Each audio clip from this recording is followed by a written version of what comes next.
أملاخ بزح ساعن بزح منقدن قدم نبوتاتنا ونبيات كيو تزارو أبزن دحروت معالفتات قنا بتوراس كله زقبرو ون علم زفتقر ودو غيرو تزاربنا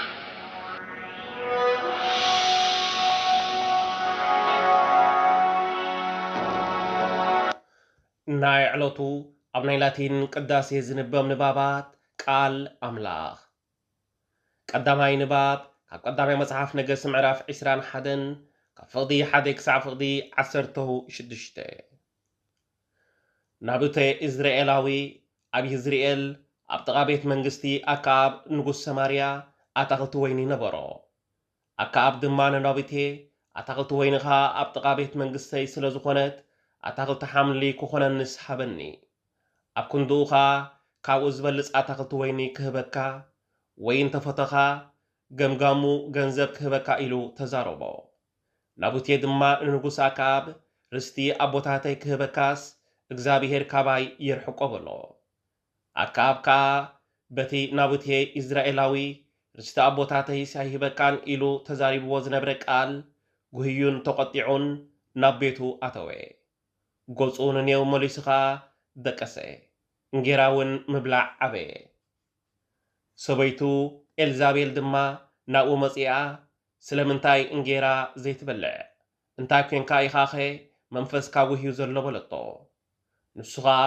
ንናቡቴ ኢዝራኤላዊ ብገንዘብ ወይ ንስኻ እንተፈተኻ ኣብ ክንደኡ ካልእ ኣታክልቲ ወይኒ ክህበካስ ኣታክልቲ ወይንኻ ሃበኒ እንተበልክዎስ ኣብዩኒ ኣታክልቲ ወይንሲ ኣይሂበካን እየ ኢሉ ንበላ ሰበይቱ ኤልዛቤል ሕጂስ ንስኻዶ ኣይኮንካን ኣብ እስራኤል ትገዝእ ዘለኻ ተንስእ እንጌራ ብላዕ ልብኻ እውን ይተሓጐስ ኣታክልቲ ወይኒ ናቡቴ ኢዝራኤላዊ ኣነ ክህበካ የበለቶ ብስም ንጉስ ኣካብ መልእኽታት ጽሒፋ ብማሕተሙ ድማ ሓቲማ ናብቶም ኣብ ከተማ ኢዝራኤል ምስ ናቡቴ ዝነበሩ ዓበይትን ክቡራትን ሰደደት ኣብተን መልእኽታት ድማ ጾም ኣውጅኡ ንናቡቴ ከዓ ኣብ ማእከለቶም ህዝቢ ኣብ ልዕል ዝበለ ቦታ ኣቐምጥዎ ኣብ መንጽሩ ድማ ክልተ ኮንቱ ዝኾኑ ሰባት ኣቐምጡ ንሳቶም ከዓ ንኣምላኽን ንንጉስን ክትረግም ሰሚዕናካ ኢሎም ይኽሰስዎ ንስኻትኩም ድማ ካብታ ከተማ ኣውፂእኩም ብዳርባ እምኒ ቀተልዎ እሞ ይሙት ዝብል ጸሓፈት እቶም ሰብ ኢዝራኤልን እቶም ኣብኣ ዝቕመጡ ዝነበሩ ዓበይትን ክቡራትን ከምቲ ኤልዛቤል ዝለኣኸትሎም ማለት ከምቲ ኣብተን ዝሰደትሎም መልእኽታት ተጻሒፉ ዝነበረ ገበሩ ጾም ኣውጆም ንናቡቴ ኣብ ማእከለቶም ህዝቢ ኣብ ልዕል ዝበለ ቦታ ኣቐምጥዎ እቶም ኮንቱ ዝኾኑ ክልተ ሰባት ድማ መጺኦም ኣብ ቅድሚ ናቡቴ ተቐመጡ ኣብ ቅድሚ ህዝቢ ድማ ናቡቴ ንኣምላኽን ንጉስን ክረግም ሰሚዕናዮ ኢሎም ከሰስዎ እቶም ህዝቢ ድማ ናብኡ መጺኦም እታ ከተማ ኣውፂኦም ብዳርባ እምኒ ቀተልዎ እሞ ሞተ ሽዑ ናቡቴ ብዳርባ እምኒ ተቐቲሉ መይቱ ኢሎም ንኤልዛቤል ለኣኾላ ኤልዛቤል ናቡቴ ብዳርባ እምኒ ተቐቲሉ ከም ዝሞተ ምስ ሰምዐት ድማ ንኣክዓብ ናቡቴ በዓል ኢዝራኤል ብህይወት የሎን ሞይቱ እሞ ተንስእ ነቲ ገንዘብ መሃብ ዝኣበየካ ኣታክልቲ ወይኒ ውረሶ ብለቶ ኣክዓብ ድማ ናቡቴ ከም ዝሞተ ምስ ሰምዐ ተንስአ ክወርሶኻ ናብ ኣታክልቲ ወይኒ ናቡቴ በዓል ኢዝራኤል ዘለዎ ቦታ ወረደ ካልኣይ ንባብ ካብ መዝሙር ዳዊት መዝሙር 5 ካብ ፍቕዲ 1 ክሳብ ፍቕዲ 11 ኦ እግዚኣብሔር ንቓላተይ ጽንበሎ ንእህታይ እውን ኣስተብህለሉ ኦ ንጉሰይን ኣምላኸይን ናባኻ ጽሊ ኣለኹ እሞ ንድምፃውያተይ ኣድህበሉ ኦ እግዚኣብሔር ኣንጊህካ ድምፀይ ትሰምዕ ኢኻ ኣነኻ ኣንጊሄ ናባኻ እምህለል ኣለኹ እሞ ክትምልሰለይ እጽበእ ኣለኹ ብኽፋኣት እትሕጐስ ኣምላኽ ኣይኮንካን እኩይ ድማ ምሳኻ ኣሓድርን እዩ ዕቡያት ኣብ ቅድሚ ገጽካ ኣይቆምን እዮም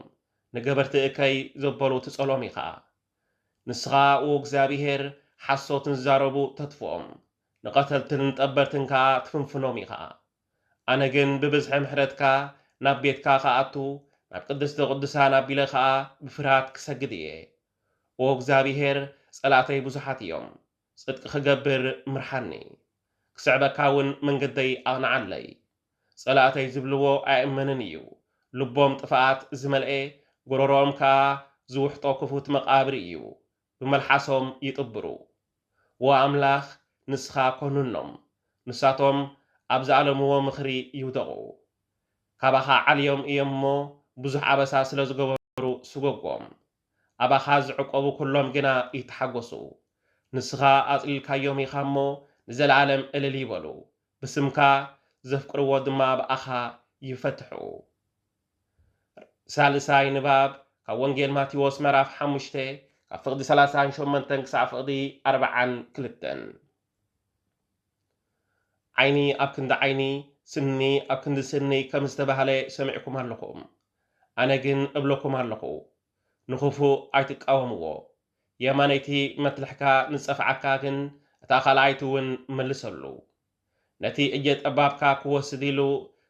ዝኸሰካ ነጸላኻ እውን ሕደገሉ ሓደ ምዕራፍ ክትከይድ ዝገደደካ ክልተ ምዕራፍ ምስኡ ኺድ ንዝለመነካ ሃቦ